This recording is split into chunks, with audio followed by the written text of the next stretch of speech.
A gente está vivendo numa simulação? É isso que eu quero perguntar. Isso aqui é uma simulação? Eu tenho a mesma pergunta que você. Eu tenho essa dúvida. Eu confesso que eu tenho essa dúvida. Quanto mais tu descobre essas coisas misteriosas da existência, começa a dar mais dúvidas sobre o que é tudo isso. Muita. E vai ser muito difícil bater um martelo. Não importa se vai ser daqui a 100 anos ou daqui a 10 mil anos. Vai ser muito difícil bater um martelo. Porque o que acontece? Tudo é uma simulação. Isso aqui que a gente está vivendo, de qualquer forma, é uma simulação. Se eu te disser que você não está tocando o teu microfone, na verdade. Você é um conjunto de átomos. O microfone também. Os átomos não se encostam entre si. Então, na verdade, os átomos relacionados à pele da sua mão, eles têm uma relação de frequência diferente dos átomos da superfície do microfone. Então, quando eles se aproximam, eles tendem a tentar se repelir. E nisso, você, na verdade, é como se você tivesse um átomo do microfone, um átomo da tua mão, um átomo do microfone. E você está só suspendendo. Então, você se mistura ao microfone para poder segurar ele. Mas por que tu conclui que a gente está numa simulação por causa dessa informação aí? Porque a gente não sabe até onde a realidade vai. Você não tem como definir o que é realidade. O que você define como é a realidade? O que você está vendo? Pois é, também não sei. Mas e se você ficar cego e eu disser que tem uma batata na tua frente? E te der uma batata de plástico? Você vai sentir fria, tal, mesmo formato, e vai dizer, tá, eu tô com uma batata na mão. Sim. O que é a realidade? É o que você está ouvindo. Veja bem, é o que você está ouvindo, é o que você está sentindo, é o que você está enxergando. Só que isso é tudo uma via de entrada elétrica. Sim. Como é que você responde se o que você está vendo é real? Eu acho que não tem como. Eu vou fazer até a pergunta mais louca de todas. Quem te garante que eu sou real e que isso aqui está acontecendo? E eu também tenho isso. Direto eu tenho isso. Porque não tem como saber. Na verdade, você pode estar internado Sim, eu tô fantasiando num coma. Sim, tem uma tese do cérebro na caixa, que é um monte de cérebro em várias caixas, imaginando tudo que está acontecendo agora. A gente não tem como, na verdade, porque o que acontece?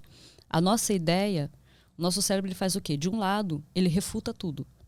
E do outro lado, ele tenta encontrar a explicação para tudo. Então, toda vez que você refutar uma coisa, ele vai buscar uma explicação, nem que seja astrológica. Espiritual, qualquer coisa assim. Então, ele sempre vai buscar uma explicação. Então, por mais que você, de repente, para você mesmo, você comprovasse que isso aqui é uma simulação, qual seria a resposta que o teu cérebro daria nisso? Porque ele ia ter que encontrar uma resposta. Porque o cérebro é programado para isso. Mas o que acontece se ele não achar nenhuma resposta? Ele não consegue aceitar não ter resposta? Vai achar. É aquela coisa assim, sabe? Por exemplo, assim, passa 4 anos e de repente uma coisa que você ouviu faz sentido. Você olha e fala, nossa, é verdade, aquilo que aconteceu 4 anos atrás, agora eu entendi. Entendeu, Lufas? Entendeu? Mas aí tu acha que essa resposta... Ele achou só a justificativa. Então, tu acha que essas respostas são mentiras pra gente se enganar e continuar vivendo? Olha, eu não posso responder essas coisas assim pra todo mundo, porque daí eu posso bugar muita gente ao mesmo tempo. Mas é isso que a gente quer. Olha, tecnicamente, se for pra gente olhar bem friamente mesmo, né, pela ótica da ciência, nada disso existe e tudo existe ao mesmo tempo. Só que o nosso cérebro ele não consegue entender que nada existe e tudo existe. Então, por exemplo, vamos pegar o aspecto Deus. Tô falando, mas assim, não quer dizer que eu sou bem religiosa, tá? Então, assim, eu acredito em Deus. Só vou dar como exemplo para você poder entender. Você pega, por exemplo, Deus. A gente sempre coloca Deus como uma figura, né? Um indivíduo. É um indivíduo, é um criador. Agora, por que Deus não pode ser tudo? Incluindo essa cortina. Mas ele é? Tudo. Sim. Absolutamente tudo. Inclusive nós. Inclusive nós. E para muitas pessoas é difícil olhar e dizer assim, tudo é Deus. Porque se tudo é Deus e você pode tacar fogo nessa cortina, então nada importa? Tu acha que acreditar que tudo é Deus diminui o nosso senso de importância? Não. É que a gente sempre tem que tomar cuidado com os bugs que a gente vai criar no nosso cérebro. Porque o cérebro também dá tela azul, não é só o Windows. E aí que é o problema. Porque assim, dependendo da história de vida que você tem e da cultura familiar, muitas vezes o que pode ser uma verdade que poderia ser libertador, pode ser muito ruim. Porque daí vai entrar em questões que estão lá armazenadas no teu subconsciente. Então tem algumas perguntas que elas têm respostas, mas essas respostas não são dadas propositalmente. Porque não se pode ter resposta. Tu tá dizendo que o nosso cérebro sabe a resposta, mas ele não nos revela a resposta, Não nos porque revela. ele vai bugar se ele nos der a resposta. Exatamente. Mas isso é muito Porque existe uma estranho. briga muito grande entre o consciente nosso e o subconsciente. Que é aquilo que a gente fala assim, não siga sua mente, siga seu coração. A gente sempre tem essa briga, essa dualidade, ela existe desde o início dos tempos.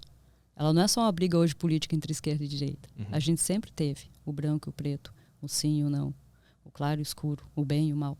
Então, essa briga, ela está na gente acontecendo o tempo inteiro. O nosso consciente, o nosso subconsciente, eles estão o tempo todo brigando. Porque o que acontece? O consciente é você. O subconsciente é a tua máquina. O teu cérebro não tem ideia de quem você é. Na verdade, ele nem se importa. Porque ele não tem consciência de indivíduo. Quem tem consciência de indivíduo é você.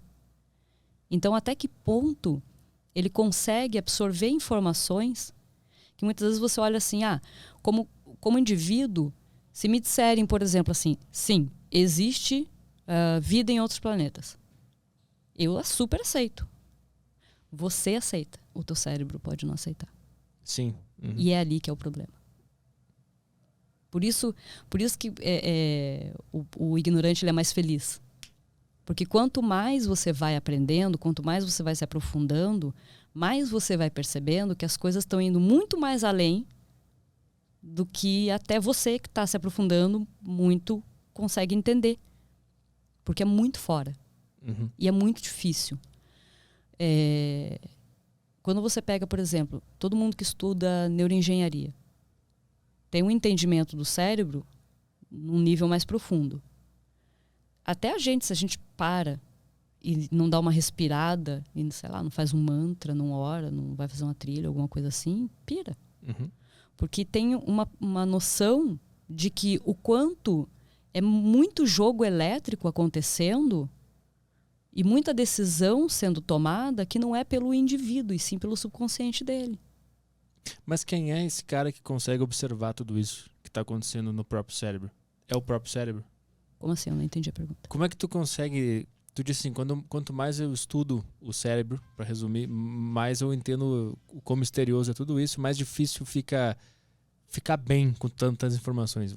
Vai se tendendo ao caos tudo. Quanto mais sabe, mais complicado fica, né? É porque vão gerando mais perguntas. Isso, e tu começa Mais a analisar dúvidas. muito e Isso. ter dúvida de tudo.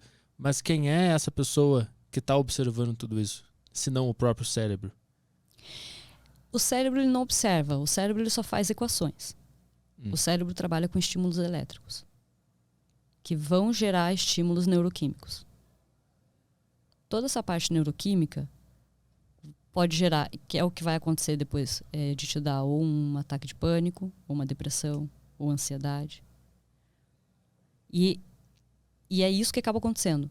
O cérebro ele começa a juntar, por exemplo, lembra que eu falei 2 mais 2, 4? E daí, de repente, ele olha e fala assim, putz, mas 2 mais 2, 4, mas... Cara, mas eu acho que pode dar 4.1. Não, mas não pode dar 4.1, porque 2 mais 2 são 4. Como é que tá dando 4.1? Aí que começa, entendeu? Porque daí o que acontece? O indivíduo não tem como ele controlar, enquanto ele não tiver controle sobre a máquina. Porque o que acaba acontecendo? O cérebro está trabalhando com impulso elétrico. Então ele vai fazer os disparos enlouquecidamente. Automático. Sim, porque ele vai ficar tentando procurar no banco de dados as respostas, no ambiente externo as respostas, nas experiências de vida, em tudo. Ele vai tentar... Porque imagina que 94% do que acontece na tua vida você não tem ciência. Você tem ciência de 6%. Isso é um dado. Isso é um dado. Isso é um dado. Você só tem consciência de 6%. Meu Deus. 94%, o teu cérebro sabe. Tá lá. Armazenou. O meu cérebro, por exemplo, ele sabe até o que está acontecendo aqui. Eu não estou prestando atenção, mas ele sabe. Então o cérebro está armazenando isso tudo o tempo inteiro. Aí o que ele começa a fazer? Mas tem alguma coisa errada. 2 mais 2 era para dar 4. Por que está dando diferente? Aí ele começa a procurar. E daí ele vai ele vai fazendo aquela varredura no banco de dados. E vai. Só que ele não consegue encontrar a resposta. Por quê? Porque o dado não está lá ainda. Uhum. E daí ele fica tentando. E aí tu vai pirando. Porque o que acontece? Aquilo vai começar a vir pro consciente de que forma? Seja numa crise de ansiedade, numa crise de pânico, seja numa bulimia, uma anorexia. Uhum. Porque o que acontece? Estímulo elétrico gera estímulo neuroquímico. Uhum.